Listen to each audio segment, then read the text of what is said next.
নির্বাচন নিয়ে আপনাদের সকল বক্তব্য বিনা দ্বিধায় বলতে থাকুন। আপনার মতামত খোলাখুলিভাবে তুলে ধরুন। আপনি দেশের মালিক। নির্বাচন কবে হবে এই প্রশ্ন আপনাদের সবার মনেই আছে, আমাদের মনেও সারাক্ষণ আছে। আপনারা লক্ষ্য করেছেন নির্বাচন আয়োজনের লক্ষ্যে আমরা প্রয়োজনীয় পদক্ষেপ নিতে শুরু করেছি। কয়েকদিনের মধ্যে নির্বাচন কমিশন গঠন হয়ে যাবে। তারপর থেকে নির্বাচন আয়োজন করার সমস্ত দায়িত্ব তাদের উপর বর্তাবে। নির্বাচন কমিশন ভোটার তালিকা হালনাগাদ সহ আরও কিছু কাজ শুরু করে দিতে পারবে, যা একটা অবাধ নির্বাচনের সাথে সরাসরি সম্পৃক্ত।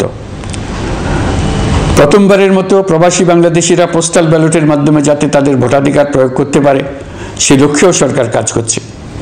তবে আমরা মনে করি না যে একটা নির্বাচন কমিশন গঠন করে দিলেই নির্বাচন আয়োজনে আমাদের দায়িত্ব শেষ। রাষ্ট্র ব্যবস্থায় সংস্কার আমাদের এই সরকারের অন্যতম অঙ্গীকার। আপনারাই আমাদেরকে এই ম্যান্ডেট দিয়েছেন। যেই 6টি সংস্কার কমিশন আমরা শুরুতে গঠন করেছিলাম তারা ইতিমধ্যে তাদের কার্যক্রম অনেক দূর এগিয়ে নিয়েছে।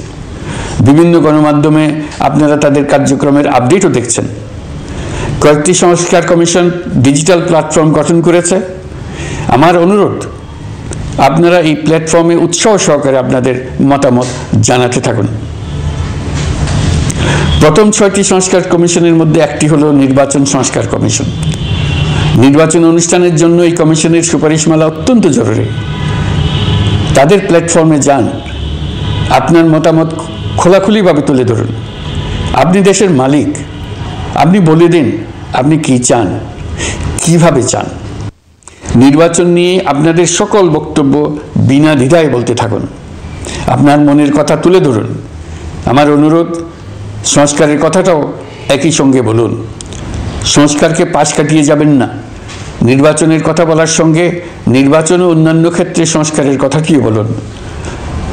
সংস্কার হলো জাতির দীর্ঘমেয়াদী জীবনী শক্তি। সংস্কার জাতিকে, বিশেষ করে আমাদের তরুণ তরুণীদের নতুন পৃথিবী সৃষ্টির সুযোগ দেবে। জাতিকে বঞ্চিত করবেন না। নির্বাচন আয়োজনে যে সংস্কার কমিশনের সুপারিশমালায় রাজনৈতিক দলসমূহ এবং দেশের সকল মানুষের মতামত অপরিহার্য, সেই কমিশন হলো সংবিধান সংস্কার কমিশন। এই সুখীয় সংস্কার কাজ শেষ করেই আমরা আপনাদের কাঙ্ক্ষিত নির্বাচন আয়োজন করব। ততদিন পর্যন্ত আমি আপনাদের ধৈর্য ধারণ করার অনুরোধ করব। আমরা চাইব আমরা যেন এমন একটি নির্বাচন ব্যবস্থা সৃষ্টি করতে পারি যা যুগ যুগ ধরে অনুসরণ করা যাবে। এর ফলে সাংবৎসরিক রাজনৈতিক সংকট থেকে আমাদের দেশ রক্ষা পাবে। এই জন্য প্রয়োজনীয় সময়টুকু আমি আপনাদের কাছ থেকে চেয়ে নিচ্ছি। নির্বাচনী সংস্কারের সিদ্ধান্ত হয়ে গেলে খুব দ্রুত আপনারা নির্বাচনের রোডম্যাপও পেয়ে যাবেন। অন্তর্বর্তী সরকার সৃষ্টি হয়েছে রাজনীতিকে নীতির কাঠামোয় আনার জন্য এবং রাজনীতির জন্য নতুন পরিবেশ সৃষ্টির নিবিড় আকাঙ্ক্ষা থেকে। এই আকাঙ্ক্ষা পূরণ করা থেকে জাতিকে বঞ্চিত করবেন না। নির্বাচনের ট্রেন যাত্রা শুরু করেছে, এটা আর থামবে না। কিন্তু যেতে যেতে আমাদের অনেকগুলো কাজ সেরে ফেলতে হবে। এই ট্রেন শেষ আসবে সেটা নির্ভর করবে কত তাড়াতাড়ি আমরা তার জন্য রেল লাইনগুলো বসিয়ে দিতে পারি, আর তা হবে রাজনৈতিক দলসমূহের ঐক্যমত্যের মাধ্যমে। ইতিমধ্যে অন্যান্য সংস্কার কমিশনের সুপারিশমালা নিয়ে আলাপ চলতে থাকবে। নির্বাচন ছাড়াও আরও গুরুত্বপূর্ণ সংস্কার করার ব্যাপারে ঐক্যমত গঠনের জন্য অতিরিক্ত সময় প্রয়োজন হতে পারে। দেশবাসীর কাছে, বিশেষ করে রাজনৈতিক দলগুলির কাছে আমরা ক্রমাগতভাবে প্রশ্ন তুলতে থাকব, কী কী সংস্কার নির্বাচনের আগে আপনারা করে নিতে চান। নির্বাচনের আয়োজন চলাকালীন কিছু সংস্কার হতে পারে।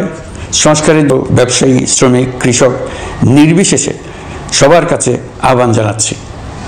আশা করি আপনারা আমার এই আবেদন গ্রহণ করবেন। দেশে সংগঠিত অন্যান্য অপরাধের বিচার প্রক্রিয়া ত্বরান্বিত করার জন্য দেশের বিভিন্ন জেলায় সহস্রাধিক প্রসিকিউটর নিয়োগ দেওয়া হয়েছে। হাইকোর্টে ইতিমধ্যে নিয়োগ দেওয়া হয়েছে 23 জন নতুন বিচারক। বিচার বিভাগকে ঘুষ ও দুর্নীতিমুক্ত করার জন্য সম্ভব সব ধরনের চেষ্টাই করা হচ্ছে। বিচারপতিদের নিয়মতান্ত্রিক উপায়ে শাস্তিমূলক ব্যবস্থা গ্রহণের জন্য সুপ্রিম জুডিশিয়াল কাউন্সিল পুনর্বহাল করা হয়েছে। শুধু বিচার বিভাগই নয়, সর্বগ্রাসী দুর্নীতির হাত থেকে দেশের সব খাতকেই রক্ষা করতে আমরা সচেষ্ট হয়েছি।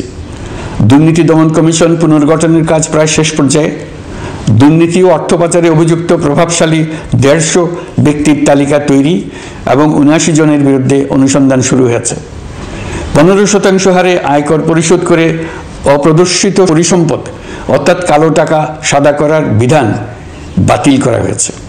সরকারি কার্যক্রমকে গতিশীল করতে বিভিন্ন পর্যায়ের 19,084 জন কর্মকর্তা কর্মচারীকে পদোন্নতি, 13,429 জনকে বদলি এবং 12,636 জনের বিরুদ্ধে শাস্তিমূলক ব্যবস্থা গ্রহণ করা হয়েছে।